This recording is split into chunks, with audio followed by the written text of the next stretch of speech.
Join us in the Bear Den, a real-life, real-love podcast celebrating the joys and challenges of parenting, family dynamics, and unconditional love.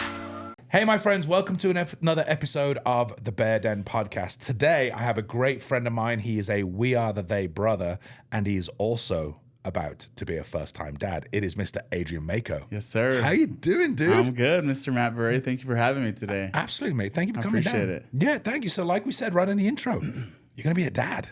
I'm going to be a daddy, a baby daddy. First-time baby daddy. I think it's mine.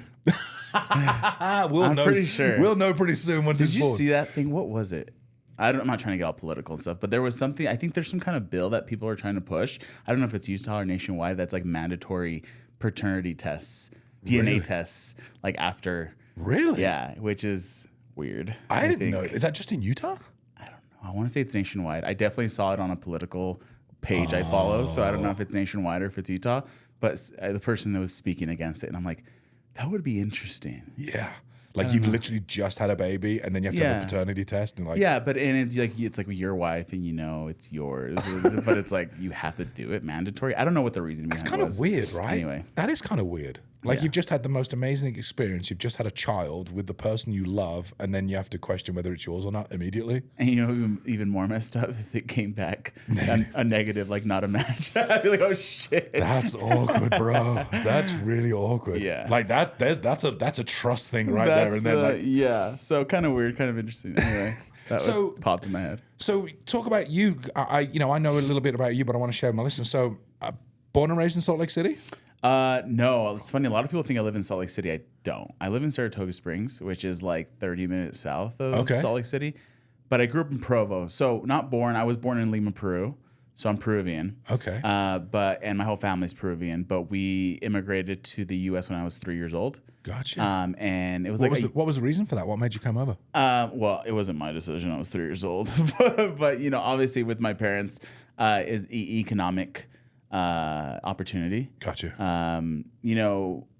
And so my parents basically risked it all to give us more opportunity and more chances to make something of ourselves, which, when you're a kid or a teenager, it's hard to see that or appreciate that. But now as going into adulthood, now as I'm going into fatherhood, it's like my life would be so different if I was in Peru. Yeah. Right. And I'm not trying to say like Peru's like the worst place in the world to be raised.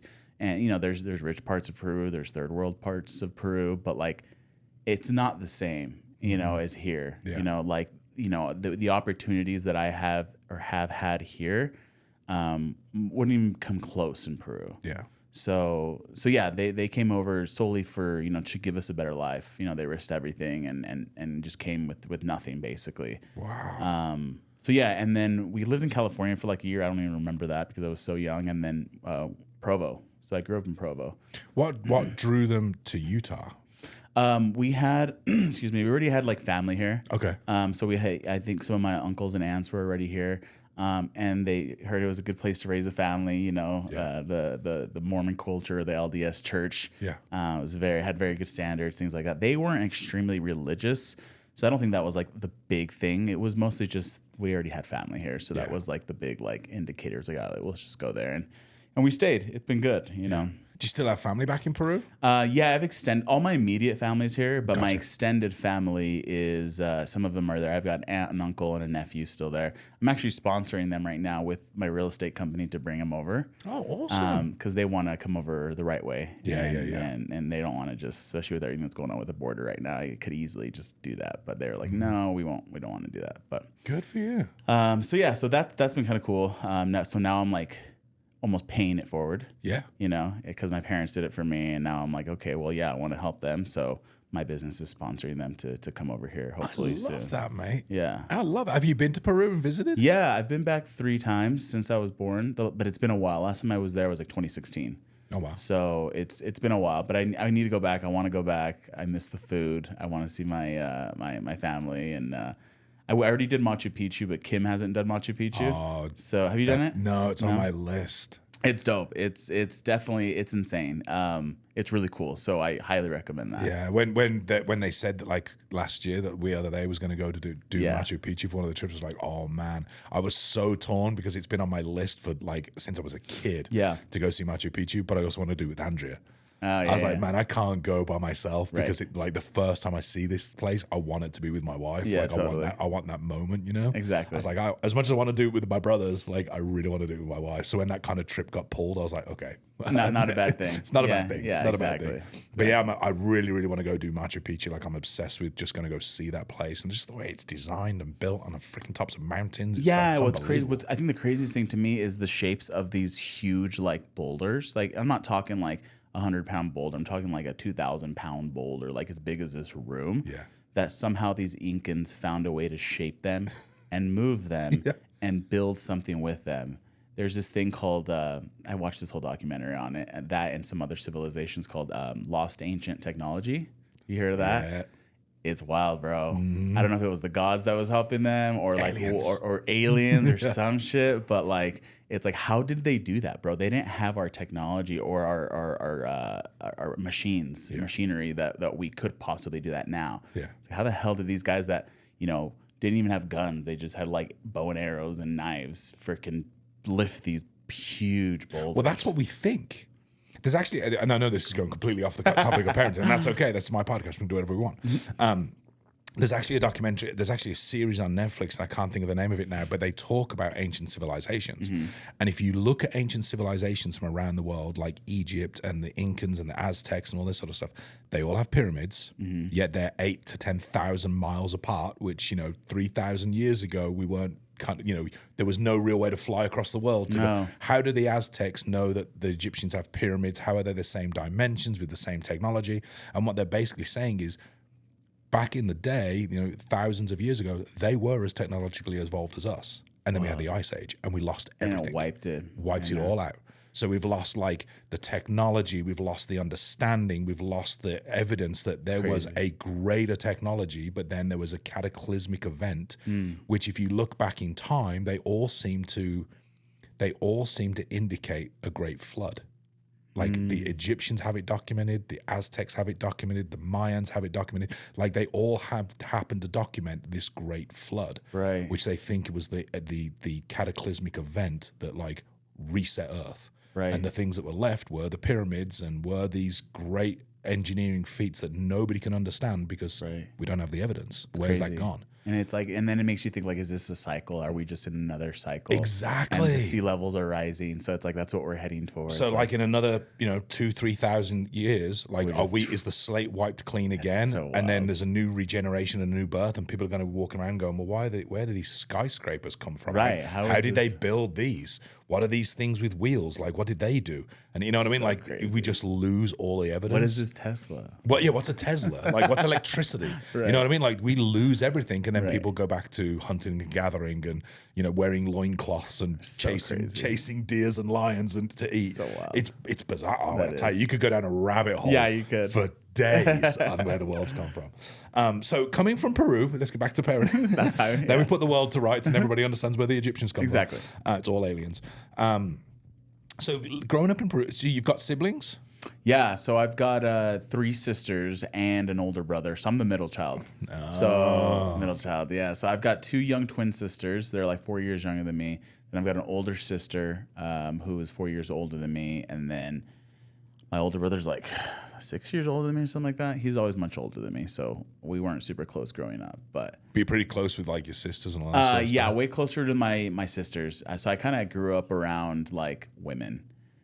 Because my brother was pretty independent, like early on, and kind of moved out really early, and so it was basically me, my 3 sisters, my mom, and then my dad up until I was 16. Because when I was 16, my dad got deported. Oh wow! Well, I say deported because that's the only word that most people understand. Being deported is when you are sent back to your country of origin because you broke the law or you did something wrong, right? Yeah. He didn't. They just kind of started looking into his legal status, and we were still under the process of getting our residency or a green card. Yeah, it took 11 years. It's kind of wild. And so they sent him back, when I was 16. So up until then, or starting then, basically it was just me and my mom and my 3 sisters. So that kind of made things a little interesting. Yeah. Were you able to? Is he able to? Did you work the process? Is he back? Yeah, in the it took him about States 5 now? years to get back, and so he's been back now longer than he's been gone. Jeez. But those were a long 5 years. Well, yeah, because it's just your mom, like single home income, and and my mom doesn't speak any English. My dad did, so my mom would work like 3 jobs, like cleaning, like housekeeping at a hotel, delivering newspapers, cooking at like restaurants, stuff like that, just to like support us. Wow. And I always worked growing up, so like in the summers I'd work like landscaping and stuff like that for like the things I wanted. But essentially, we had somewhat of a broken family at that point, and it was weird. And I saw my parents struggle a lot, not just financially, but just in their relationship. Being like halfway across the world. So and so I was 16. My little sisters were 12, I think, at that point, something like that. And so about a year in, though, their relationship was struggling, and so she decided that she's like, hey, and he was struggling mentally, and after being in the U.S. for so long, like Peru's not his home anymore. Like he had his sisters and stuff down there, but he was just like, well, he's been in the U.S. like 13 years at this point, and then he's just plucked and sent back home. Like he loses everything. Exactly. So he was struggling, and so they were struggling, and so my mom's like, hey, I need to go be with your dad. So like she was like, I'm gonna go move to Peru, and she didn't give my little sisters an option because they were so young. But she basically gave me an option. She was like, do you want to come or do you want to stay? And I'm like, I was in my junior year summer going into my senior year. And I was like, no, I don't want to go to Peru. What am I going to do in Peru? Mm-hmm. Like, I was like, I want to finish high school and I want to be here. So at 16 years old, I was basically alone, which messed me up later. Maybe probably messed me up in the moment, but. So your mom and your sisters went back and left you here? Mm-hmm. Yeah. Wow. Yeah. Who are you with? With just family members or? No. I couch surfed for like a year and a half. So like and thank God for those families. It was just friends from high school. Like I would stay like 2 or 3 months at one friend's house. Like one of my friends had a spare bedroom. One other friend I slept on his floor. Another friend I slept on his couch. Just for my entire senior year basically. And then I worked part-time at like a McDonald's. And then raised up enough money to like just get my own room. I think I paid like $400. And so like towards the end of my senior year, I had my own room. Jeez. At 16, that is hard. Yeah. Like you're at the most influential part of your life. Like you're at the highest learning stage that you're at that point. Mm-hmm. And you're sleeping on couches, like you got no family, like you're really reliant on your friends and their hospitality and love. And yeah, I mean, looking back, I was so blessed to have so many good people in my life, and those people that, most of those people that let me into their home, I still know them, and I still talk to them, and I owe them a lot. Like they didn't have to open up their door to this 16-year-old kid. No, not at all. And so that was cool. How did that affect or change your relationship with your family at all? Did you feel like you were abandoned? Did you understand at the time why they were doing it, and you were like, okay, I get it, but I can't do that? Yeah, I think that's a perfect way to put it. So it gave me a lot of abandonment issues into my early adulthood and into my late adulthood. I don't know what you call late adulthood. I'm only 30. But into my early adulthood, and I didn't feel any resentment towards my mom ever, because I knew she was trying to take care of herself and her so like I knew she needed to go, because during that time, like I had stopped her from committing suicide like 3 times. Wow. Yeah. Because of the situation, like with your dad being gone, her looking after kids, not speaking English, like it was just too much. 3 for her. jobs, just like overwhelmed is an understatement, right? Mm-hmm. And so like I was just like, yeah, you need to go, like, and you need to like, take care of yourself. You need to take care of dad. Just do it, right? And at 16, you think you're an adult, but you're not. So like I was like, oh, I can do it. Like I can work. I can do my own thing, cook my own food. Like I'm fine. And for the most part, I did have the essentials. You know, I did. You know, I was always fed. Luckily, I had a little bit of money in my pocket. It's kind of where my hustle started, my hustle mindset. You're working at McDonald's, you can get a burger for 99 cents. Yeah, and then I was also drug dealing, like just whatever it takes to just weed, nothing crazy. Yeah, but whatever it takes to put food in your belly, right? Right. It's a lifetime of an entrepreneur. I need to make money. What's the easiest way to do it? Exactly. If it's selling drugs, it's selling drugs, right? You just got to do what you got to do. Exactly. So I did that for a while, and then my mom came back for my graduation, so that was cool. But like you said, that time in my life, it made me and it shaped me, but it also scarred me really bad. Mm-hmm. I didn't know how bad it scarred me until later into my adulthood, because it caused a lot of abandonment issues, and it caused a lot of trust issues. Mm-hmm. So I was really bad at letting people really in. I had good friendships. I had some decent relationships. But I noticed that the little boy inside me was still scared to let someone fully in, because in my head, if you let people in, they leave you eventually. Yeah. I also had in my early 20s, I had a really bad toxic relationship with a girl, and same thing. She kind of just up and left me for no reason, and so that messed me up too. And I was just like, okay, like screw that. Like I got to do me. I got to like take care of me, and I'm never gonna let anyone in. And that didn't work once you meet, your life partner, you get engaged and married and committed, because honestly up until probably like the first year and a half into our marriage, and we dated for 5 years before we got married, that was probably the first time I had like fully let Kim into like me, into my heart, like into like my safe space. Yeah. So it's been a long road. It's been a long road. So that time in my life taught me a lot of good, but it also messed me up a lot. What do you think was the biggest lesson you learned in all of that? As Melissa would say, where was the gift in it? The gift was, I would say, it taught me how to be resilient, how to be adaptable. Yeah. And so going into like fatherhood right now, like I'm not scared.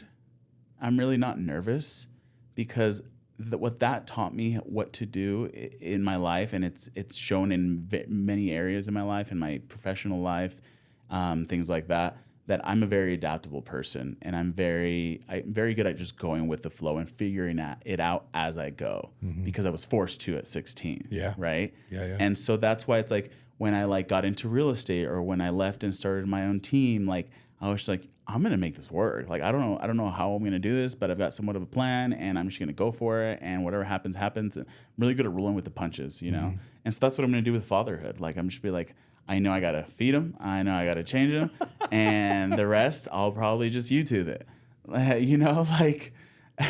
So but I can just imagine that crying baby, shitty diaper, like and you're on YouTube, you're like, how to clean a child. How to stop them from screaming.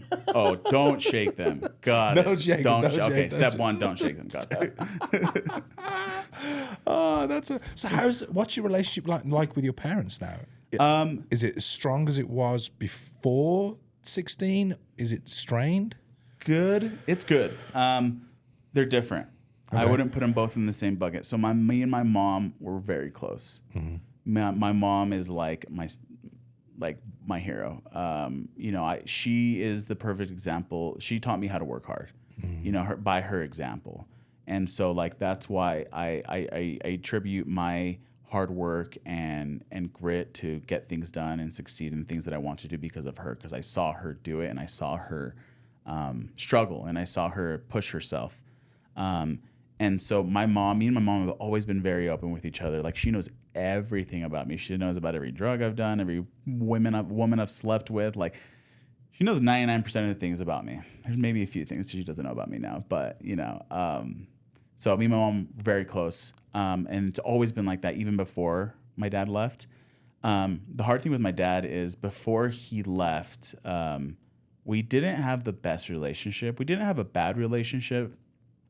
But he was raised, I want to say, in a very traditional Peruvian Hispanic style house, where like the parent is right, you follow the rules, you don't ask why, you don't talk back, and you shut up and do your chores and get good grades, right? Gotcha. And so like I'm obviously now this, second generation immigrant, and I've seen all these examples of like other different family dynamics. And so like for me, at least the way I remember it is I never felt like I talked back to my dad or like disrespected him, but I've never been a yes man, even as a kid. I always asked why. Right? I was always like, okay, like I can't go with my friends, but why?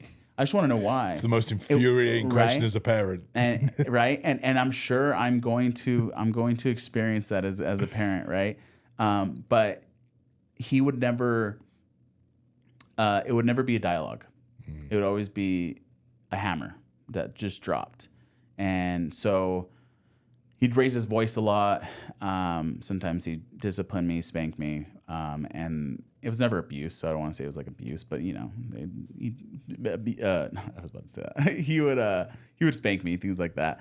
Which honestly, but like back in 15, 20 years ago, that's what it was. Normal. And so that's why like I don't like fault, because I will say like my dad got it probably 20 times worse than I would probably say borderline he got abused by his own parents, right? Yeah. Because again, the generation even before him, that was the norm. Yeah. You kicked your kids' asses. Like that's what you did to discipline them. And so like I think he got better, but he still had some of that in him.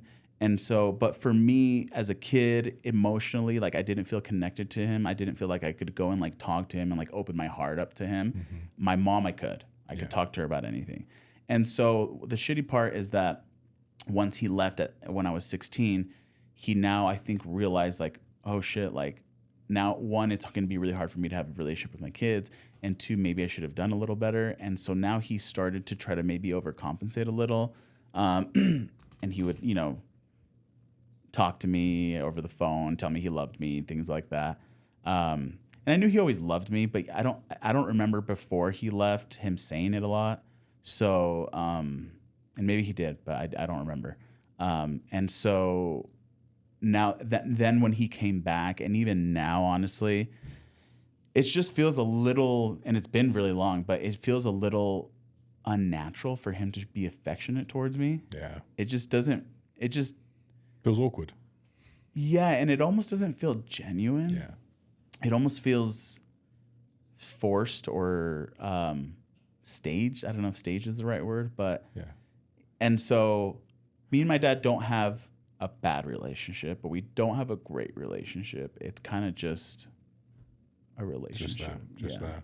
Yeah, I can understand. Like, it is hard for men to. I'm the same way. My dad is very loving. He's 80 years old. Very loving, but like you said, it's really difficult to have those sit down, heart to heart, emotional conversations, because again, like my dad in his era, emotions really weren't a thing. Right. Like our parents don't talk about emotions. Our grandparents don't talk about emotions. Emotions were never a thing that were discussed. No. And now, thankfully, like our generation is more open to emotions and more emotional conversations. Right. And it's, showing emotion in public and being vulnerable with emotions. Yeah. Like all the things that we've been working on for the last 18 months are more prevalent in today's society. But yeah, back in the day, like if I was upset or sad about anything, I wouldn't go to my dad. Right. I wouldn't even really go to my mom, because I didn't have that kind of connected relationship with my mom either. Like I'd tell him stuff, I'm sad, whatever, but I wouldn't sit down and be like, this is what I'm struggling with. Right. This is my burden. So you almost can't fault them either. No, it's like that's what they were taught. Absolutely. And so it's almost unfair to be like hold it against them. Yep. And be like, oh, you should have done better. It's like, well, we didn't. That's not where the world was. That's not how they were raised. They did absolutely and everything they could. If anything, it's on us now to break that chain and be better, right? Absolutely, yeah. And so, and I think another thing, like you named off a lot of things, but I think another thing that has also evolved a lot more now is raising our children to be emotionally intelligent. Exactly. Not just academically. Yes. Because like that's going to be my big emphasis, is something we've discussed, me and Kim, is listen, I want my kids to have good grades. Trust me. Like I don't want them to like fail out and whatever. But like at the same time, if that got B's and C's, but they're emotionally intelligent, they have communication skills, they're ambitious, they know how to make friends. It's way more important than you getting a freaking straight A's. I don't give a shit about straight A's. Absolutely. If you're getting B's and C's, cool, but you're doing what you need to do, and you're a good person, and again, you're emotionally intelligent, that's going to go way farther for you in life than getting straight A's. Yeah. No, I 100% agree with you on that. 100% agree.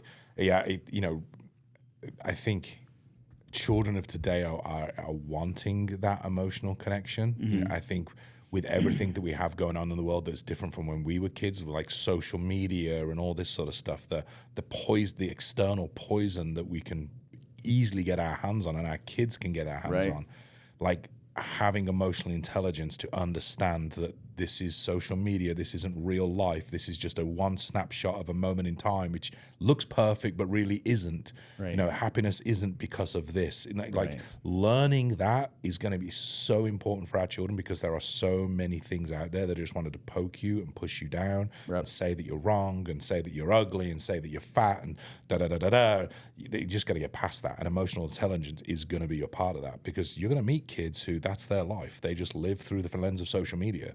And you got to understand, like, that's not real life, people. You know, this is real life over here. You can come join me if you want, or you can stay in your little world of sin. You know what I mean? It's funny you say that, because a lot of people have asked me that, like what you just did before we started. It's like, are you ready? Are you excited? Are you scared?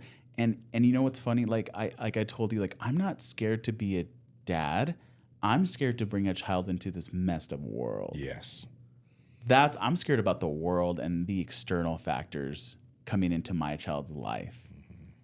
And I know I can't protect her from everything and coddle her, but at the same time, that's what scares me. Not I know I'm going to be a good dad. I'm not going to be a perfect dad. I think it's impossible, but I know who I am and what I'm going to do and what I'm going to be about and how I want to have a relationship with my kids. But I can't control the world. Yeah. That's what freaks me out. That what you just said there is one of the conversations that Andrea and I have the most often. Is we literally will look, you know, we've got two beautiful daughters, 13 and 11, but we will literally sit down and be like, man, we are just scared for our daughters, not because of the world we've created with them, but the world outside that they're going to have to go be a part of. Like, the world is freaking ugly. Yeah. Society is ugly. And like Andrea and I have literally, whenever we see something on the news that's happened, whether it's this or that or whatever's going on, it's like, oh God, I'm just really upset with how ugly society is. Right. And, you know, we're having to raise, so it's our job to raise better humans to change that paradigm. And so, yeah, you know, it's for us too, as you know, parents with kids, like, the world is ugly and it's a scary place. So you mentioned, you said her, so you got a little girl on the way, which is amazing. How many weeks now until we see her? 32. So she's at 32 weeks, so 8 weeks, which is like crazy. So less than 60 days. Yes. May 10th is the due date, but I think she'll come a little earlier. I love that. Because she's in the 75th percentile right now. So there we go. She's big and healthy. So you prepped? Are you prepared? Because you know, maybe there's a couple of people out here, like we said it before, that are listening, that are expecting their first child, or just found out the news they're expecting, and they're like, "Holy shit, we got 9 months to figure this out." Right. So, what are some of the things that you and Kim have done for the past 9 months to prepare yourself for having a daughter, or not even a daughter, but just having a baby? Well. Kim has done a lot. Okay, let's just give credit where credit's due. It's mostly Kim. I'm kind of just along for the ride, and you did your job. The 3 minutes were up, and now it's that Kim's done the rest of the last 9 months. It was like 2 minutes, but no, this is my thing, and I don't know. Everyone's different. I've talked to a lot of fathers. I've been kind of picking a lot of fathers' brains. One, I'm not a reader. I'm just not. I'm sorry. So I haven't read one damn baby book, or father book or whatever. I might watch a YouTube video here or there, or a reel here and there, but that's about it. Kim has read probably like 20 books. Yeah. We're very opposite. So I think we're at the opposite ends of the spectrum, where she is almost, and we've talked about this, so I don't feel bad labeling it as this, but she is almost overanalyzing. And so I think it stresses her out because she's like, well, what if this happens? What if this? We got to consider this. We got to consider that. It's like, well, maybe we don't. Maybe everything goes right, or maybe something does go wrong, or maybe it takes a left turn and we have to go a completely other way. Because again, I'm more adaptable, and she was growing up in a very orderly household, schedules, routines, right? Gotcha. And so when we come together, we're a really good combination, right? Because you got to have both. Yeah. Right. You can't have too much chaos, but you can also can't have no chaos. Because if you have no chaos, I think she's in it for a little bit of a wake up call, having a kid, like house being messy, things like that, because she likes a spotless house, right? So it's gonna be a little bit of an adjustment for her. But so she is like super over prepared, I would say, and I've maybe underprepared in the sense of like, in the last 9 months, again, I haven't read any books or done anything like that. But what I have tried to do, and I would say quite successfully, is at least financially prepare for it. Yeah. I'm having a record-breaking month this year in real estate. Yeah, you are. And so I'm like, buy the $1,200 stroller. Yeah. Like, so like I'm trying to at least be that provider and that emotional support. So if anything, I think my biggest role in these last 9 months to prepare for baby, but also to support her, has been to provide and to be emotionally available to her and physically. Because, I've gone to all the appointments. I push her up the stairs. I help her with her back. I put on her shoes. Her stuff like that. I talk to her and walk or try to talk to her through her no reason crying. Things. The hormones are high, so she'll just like cry for no reason, and it's just like, okay, well, I'm here, right? And so that's how I would say I have prepared. Hers response would probably be a lot different. Yeah. Now we've done all the general stuff where like we've got the nursery ready and all the dresser, the chair, all we need is the crib, but we like designed her little room and everything. I love that, mate. And so yeah, we've got all the essentials. We've got everything ready. I think it's just time to just do the damn thing. Like, That's the thing. Sometimes you just got to do it, right? You can prepare and you can read and you can study and learn all the things, but like until you actually have the baby, it's completely different. right. You prepare yourself for sleepless nights, but you may be really lucky that little one Right. just sleeps through the night, and you're like, well, Right. shit, what do I do with a full night's sleep? I wasn't prepared for that. Exactly. Or maybe you think to yourself that the baby's going to sleep all the night through, and you're up every 30 minutes. Like, Right. It's not one baby fits all. And that's where like I almost feel like maybe under preparing is the wrong word, but like not over preparing is better. I'd rather just adapt to it Have a and little roll with fluidity the punches and have fluidity. That's a good word. Because I think she has this idea in her brain of how it's gonna work. Yeah. And my bet is not going to work that way. Like it's just not going to plan out the way that I think she's going to plan it, or it's going to happen. So we'll see. I think, it's going to be a big learning experience for both of us, and we're just going to have to support each other first and foremost emotionally, and just do what's best for the baby. Yeah. Yeah. How's the family? How's the family reacted to having a newborn? Like your parents and your sisters, are you excited for this new little baby they can all love and dote on? Yeah, it's been great. So my older sister already has 3 kids. So my daughter will be the 4th grandchild. Nice. But yeah, so my family's super excited just because it's me. I don't want to.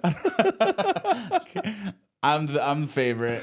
Everyone will say it too. I'm not just sitting here.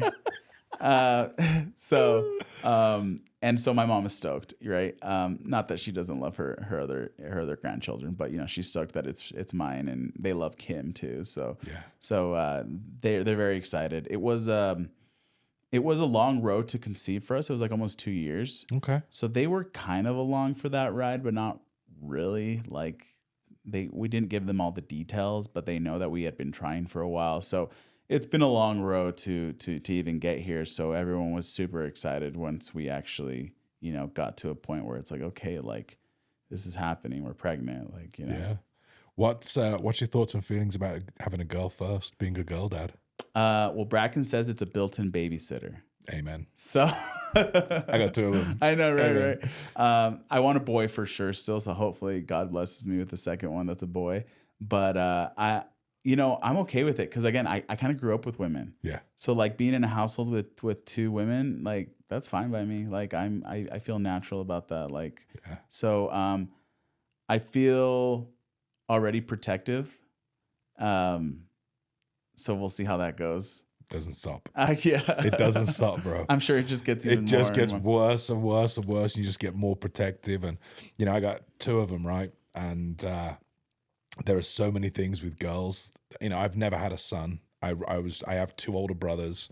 The only female in my life was my mom growing up and my nan, because I didn't have any sisters. But then, meeting Andrea and basically having two daughters overnight, because they were already 3 and 1 when I met them. It's just amazing. And I think, wow, a boy would have been cool, right? To teach you rugby and, help, teach him how to write his name in the snow when he's having a pee, like those kind of things, like the things that dudes do. But I'm like, girls are they're a vibe, man. They're so much better. There's these weird things, and you'll find this as your daughter's growing and gets older. There's just these weird, and it's going to sound really weird, but there's just weird things that just help you bond and connect. For me, brushing my daughter's hair is the most beautiful grounding thing I get to do. Because first of all, I don't have my own hair, right? But just having them, like from a baby, just having them, or young, just having them sit on your lap and just gently brush their hair. And, and then as they get older, like you're brushing it and you're putting it in a ponytail. Like it's just this thing. And now, like my kids brush their own hair, curl their own hair, straighten their own hair. Jesus, they dye their own hair. Like that, you know what I mean? Right. But then there's just this one time where they'll be like, hey, Dad, can you brush my hair? I'm like, oh, yes. Get over here. I will stop everything, sit down. It's just this thing, man. That's awesome. It's really cool, like this little head with brush, and you know what I mean? I love that. So just things like that, brushing your daughter's hair, or, the way that they're, walking around the grocery store and this little hand will just find yours. And it's just, oh, mate, there's feelings that just money cannot buy when you become a parent. It's just like, oh, this feeling? This is cool. I would pay $1 million an hour for this feeling all day long. You know what I mean? And you get it for free all the time because you're a dad.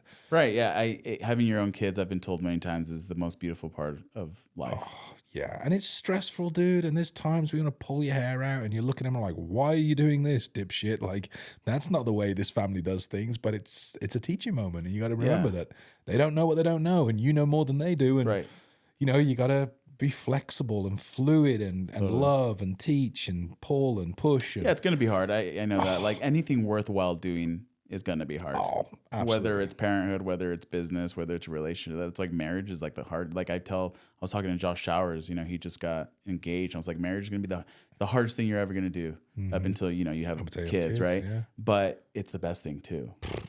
But it's hard as shit. It's not all rainbows and butterflies. No. Anybody that sells marriage or kids as rainbows and butterflies hasn't been married or had kids. Yeah. I'm like, it ain't easy, bro. Exactly. It's work every single day. Exactly. The one thing, I've said this multiple times on the podcast, but a lot of people, they look like, well, my parents, they parented this way. And I'm like, dude, when you become a parent, the book that you're given on how to be a parent, you open it up and the first page says, congratulations, you're a parent.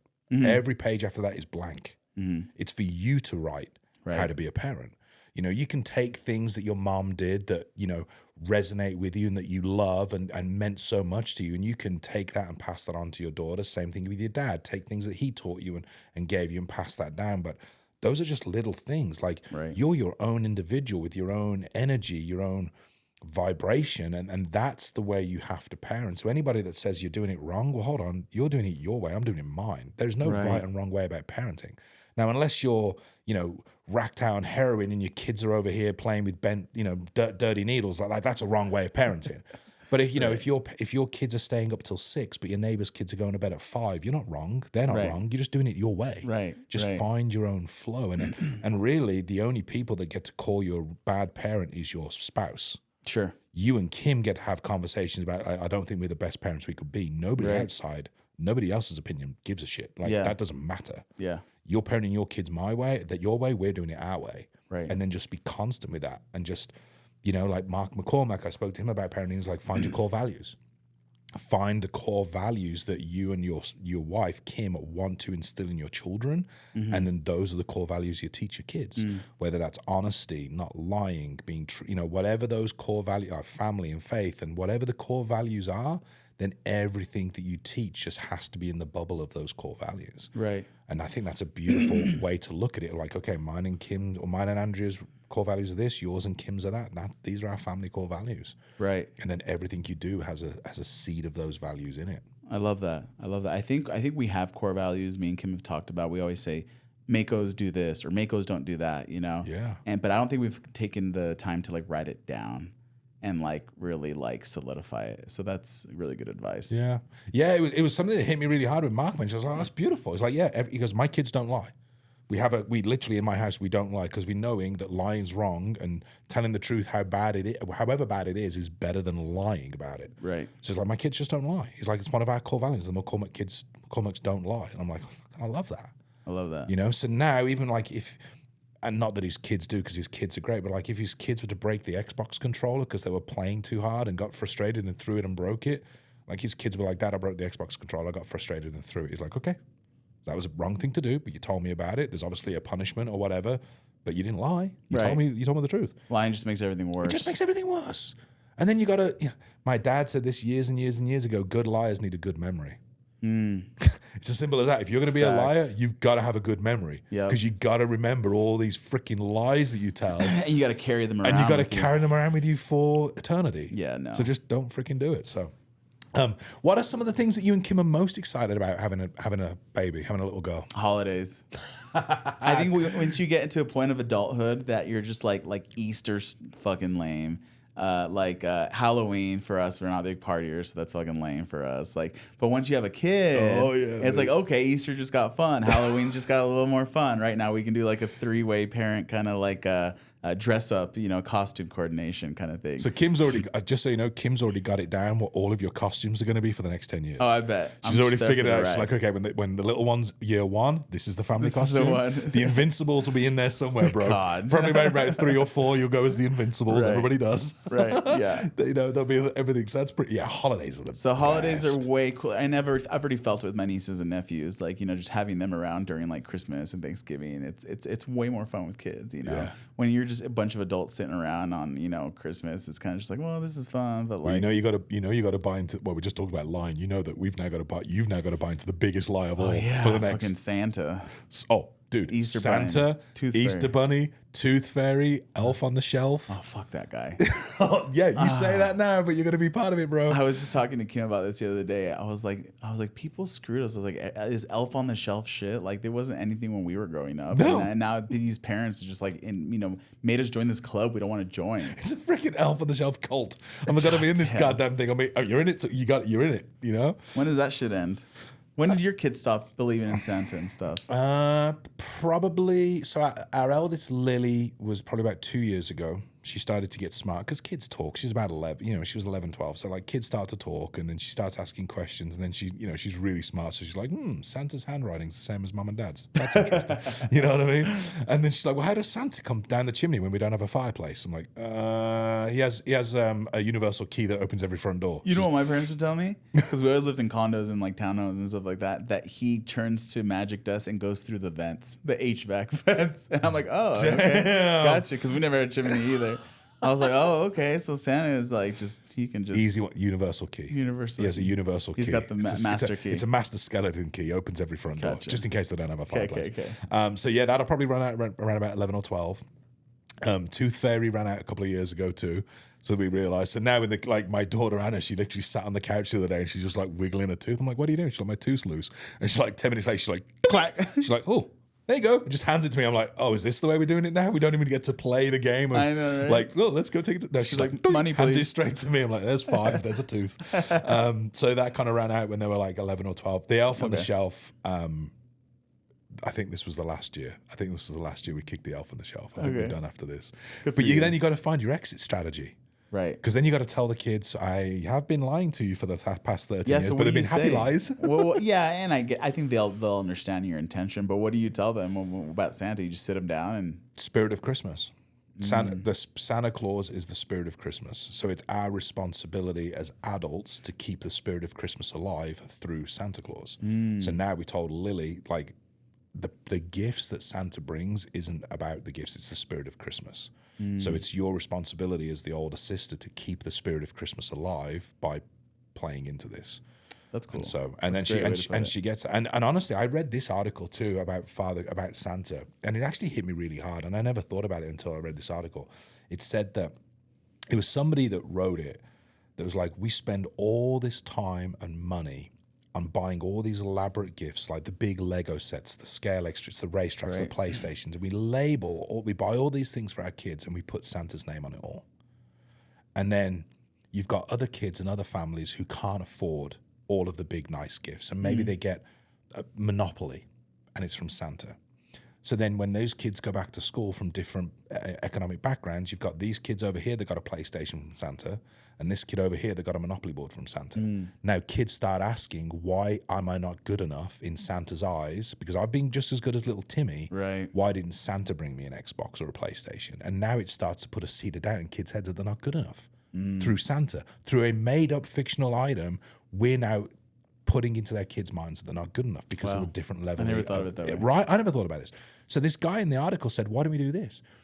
If you can afford the PlayStation, buy the PlayStation for your child, but tell them it's from you. And why don't we take like a book or a Monopoly game or something that's very basic that Santa could ideally build in his workshop. Santa can't put a freaking PlayStation 5 together in his workshop. Elves aren't that good. But you know what I'm saying? It's like, buy the simple gift, a book, a puzzle, a board game, and label that from Santa. So all the gifts, no matter what your economic background, your kids are getting gifts from Santa that are meaningful but not exuberant. Right. And if you can afford the really cool shit, why can't you put your name on that? Mum and Dad worked their ass off this year. True. Mum and Dad bought you the PlayStation or the television or the bike or whatever because we've worked our ass off. Santa bought you a book because that's what Santa does. And if you think about it, like they also get gifts from other family members. So what's the difference? What's the difference? So why are we giving Santa all this credit, who's a fictional thing? We're giving him all these credit and giving him all these luxurious gifts when really we've worked our asses off. Why are we hiding the fact that we've worked hard for our families? Right. And when I read that, I was like, that's such a beautiful way of doing it. Yeah. So Andrea and I, we literally we will buy one gift for the girls generally from Santa, or we did. And it would be like the big thing. So we'd buy like a trampoline for the house. It was from Santa to both of them. Gotcha. All the other gifts were from Mum and Dad. The bike they got, that was the one thing from Santa. All the other gifts were from Mum and Dad. And, Gotcha. I think it's just a beautiful way of doing it. And when you look at it that way, like what lesson are we teaching our kids from an early age? Right. What level of worth are we teaching our kids from such an early age based around a fictional character? That really hit me. Yeah. No, Because I never was a thought of it. poor kid growing up. Right, and I same. didn't have all these giant things that, PlayStations. And I would get to school and I'd be like, well, I got a coloring set and a pencil case and a book. Right. And freaking Timmy over here got a new bike, a PlayStation, clothes. I'm like, oh, fuck, what did I do? What did I do to piss Santa off? Yeah. And then you start asking those questions to yourself. So, yeah, maybe. That's interesting. That's a good way to think about Especially it. around the holidays. Speaking of holidays, what's some family traditions that you guys have that you've instilled in your household? So we celebrate Christmas on the 24th. Okay. So same as Hispanics. Yeah, and the reason for that is we're a split family. So the girls have their biological father. And so we've always, and Andrea being part German, we've always decided to celebrate our Christmas Day on Christmas Eve. Okay. So the 23rd, in essence, is our Christmas Eve. The 24th is our Christmas Day. And then every Christmas Eve on the 24th, we go to midnight, or we go to evening mass at 7. Cool. And go to our church right by our house, go to the eat Christmas Eve mass, and then we take the girls to their biological dads after that. So they actually spend Christmas Eve night with him and wake up traditionally Christmas morning with him and then spend the day with him. But then we had when you do that every year, we had to wrap in the whole, how does Santa get to both houses? So it was a case of, well, Santa starts on the night of the 23rd. He starts at our house in Tucson, flies all the way around the world while we're celebrating Christmas. And then the last stop is your dad's house before he goes back to the North Pole. We played that game. He did that just for us. Just for us. And then the kids were like, oh, wow, that's really cool of Santa. I'm like, oh, you don't know. Santa's so thoughtful. Santa's so dope. I love the way he's logistically minded. So that's one thing. The Christmas Mass for us is always one thing. My nan was she was very religious. She was the church warden of her church, and so we would always go to Christmas Eve Mass. And I'd never go to church any other time of the year, but that one time. And I just think it's beautiful. It's just a great celebration. Right. I love the hymns. I love the candlelight ceremony. It's just a really nice time to just ground yourself and be present with the family and just realize that it's not just all about the gifts. It's about that time of year. So we love doing that. We traditionally often have turkey at Christmas because that's an English thing, even though we have turkey for Thanksgiving. So we sometimes have turkey, sometimes we have a roast. We just do those kind of things. Nice. it's just for me, Christmas is the big holiday for us. It's the holiday I love. Andrea loves Halloween. Okay. So we decorate the house up. We have a 12-foot animatronic witch which sits on the front yard and scares the piss out of the neighbors' kids. It's great. That's awesome. And then we do trick or treating. We'll put a bonfire on the drive and we'll sit out there with music playing and kids walk past and throw candy at them. Also, need to know this as a dad. There is a thing called dad tax. Dad tax. Dad tax. So whenever kids get candy, you can claim the right for dad tax. Oh, good. Absolutely. Oh yeah. So, No, I okay. I knew it was. I didn't know it was with Halloween candy, but I knew it was with about anything. everything else. It's anything. It's like, give me a bite of that. Yes, dad tax. Dad tax all the time. They order mac and cheese in the restaurant. Dad tax. Dad tax. I used to tell my kids for the longest time that I always had to take the first bite to make sure it was good to eat. Yeah, make sure it's not So poison. my little ones, my little one will get like mac and cheese with bacon. I'm like, hey, and she'll slide the bowl over. I'll take that first bite. I'm like, yep, you can eat that, and slide it back again. And he's like, wow, Dad's really looking out for me. So my dad, every time I get something to eat, he always takes a bite to make sure it's safe. It's like, no, your dad's just fat. He likes to eat what you've got. So dad tax is a real thing. Claim that thing whenever you can. Candy, food, snuggles, hugs. It's a dad tax. Dad tax. So yeah, dad tax is a thing. Candy's a thing. And I think for me, just watching these little kids grow, man, and just being present with them. And if your daughter, when time comes, if she hands you a plastic play phone, you answer that damn thing. Yeah, you know what I mean. Totally. You just buy into it. So as we start to wrap up here, because we've been on for an hour, and I love this. I love the fact that you've been so open and sharing your history and your childhood, and then now becoming a parent. We touched on it earlier. What's one of the things that you and Kim have as a fear for your daughter?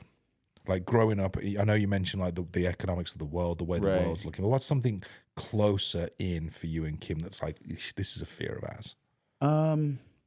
Like a fear for us as parents, or Yeah, a fear as parents, yeah. It's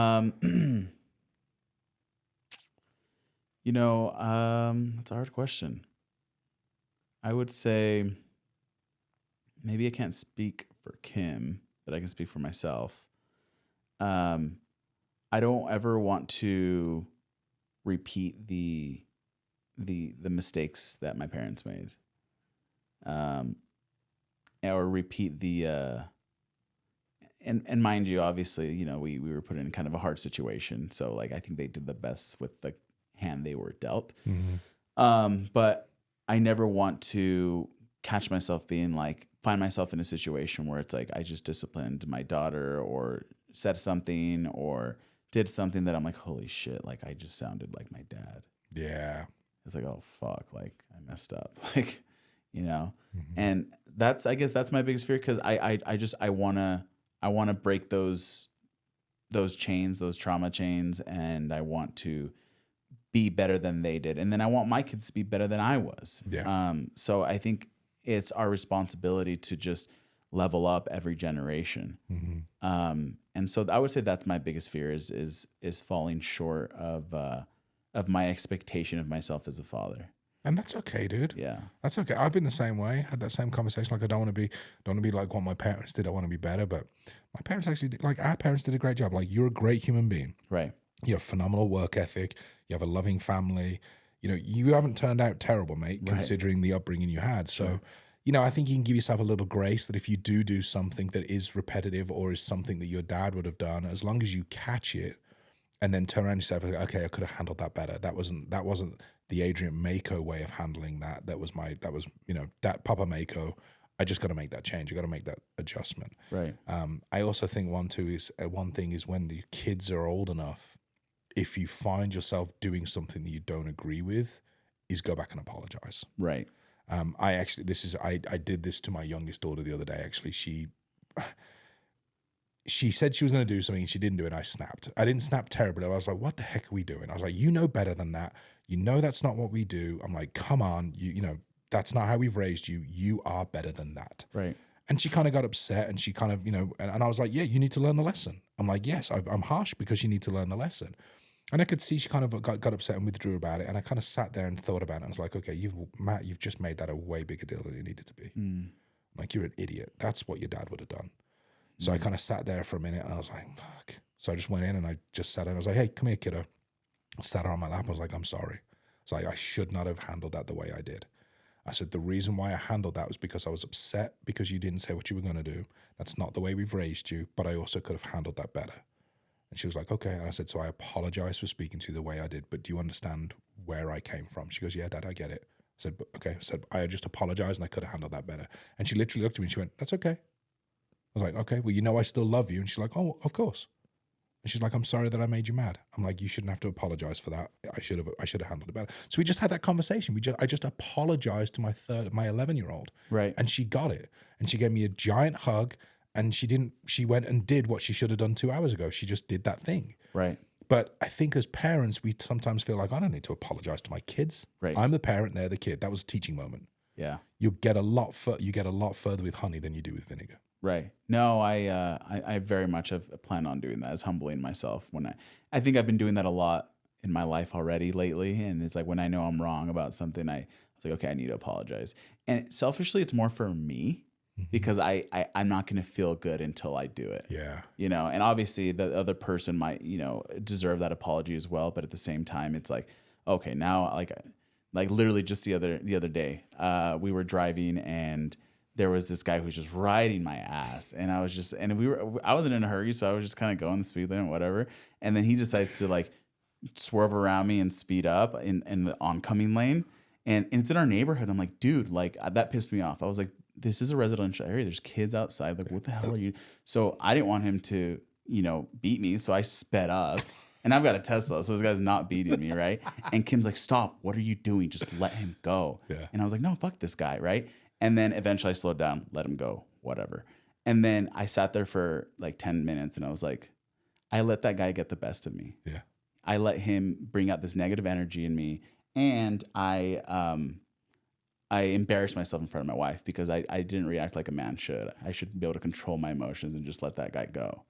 But I embarrassed myself and I acted out. Yeah. And so I was like, hey babe, I'm sorry I reacted that way. That was wrong. I shouldn't have done that.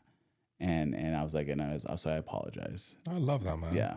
So a lot of growth there, bro. very much trying to, yeah. Like, and I think it's about, again, not being perfect because you're going to snap, you're going to mess up, but it's about going back and taking responsibility for it. Yeah. I love that, man. Well, as we wrap up, this has been an amazing hour. I love this, and I really appreciate you taking it. I know you're busy as hell. What's the one thing to your have you already named your daughter? Elise? Yeah. What's the one thing you want to say to Elise that in 5 to 10 years when she watches this, when, you know, it's one of millions of episodes that I have, what's one thing you want to say to baby Elise? Elise, I just want to let you know that I love you very much and that you're always going to have a special place in my heart for you, and that you can always talk to me and I will never judge you. I will always listen, and I always be there for you and I always protect you. Oh, I love that, man. Adrian, thank you, buddy. Elise, you're on your way. We know it. We'll see you in May 10th, did you say? 10th. May 10th. We'll see you on May 10th. Mate, thank you for your time today. Thank you, bro. I appreciate you having me. Thank you. I'm super excited to see Adrian as a papa. Let's go. All right, buddy. Let's go. Thank you for listening to the Bear Den podcast. Please click subscribe and get the updates for our new episodes. And if you feel the need to reach out, you can reach me on Instagram @TheBritBear.